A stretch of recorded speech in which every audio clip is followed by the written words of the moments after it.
Hello friends, welcome back to the new video guys and my YouTube channel guys. Today when we are going to talk about guys how can we turn off talkback in our Samsung phone. Friends, we want to off guys your phone talkback settings. So how can you off it? Today friends, I am going to show you guys. So before starting video friends, first of all go and subscribe the channel guys, click the bell icon and like the video. So friends, now let's see how can we off talkback in Samsung mobile. Guys, first of all guys, scroll your phone with your two finger guys. Phone setting guys, tap on phone setting and guys double tap. As you can see phone setting, then guys scroll it with your two finger guys. And as you can see guys your phone accessibility guys, we will tap here guys.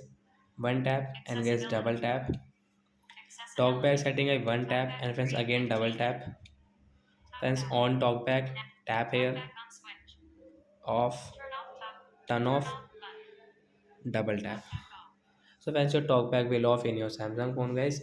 So like that guys, you can turn off guys your talkback setting in your Samsung phone. And guys, sorry for this sound guys, I am really sorry guys.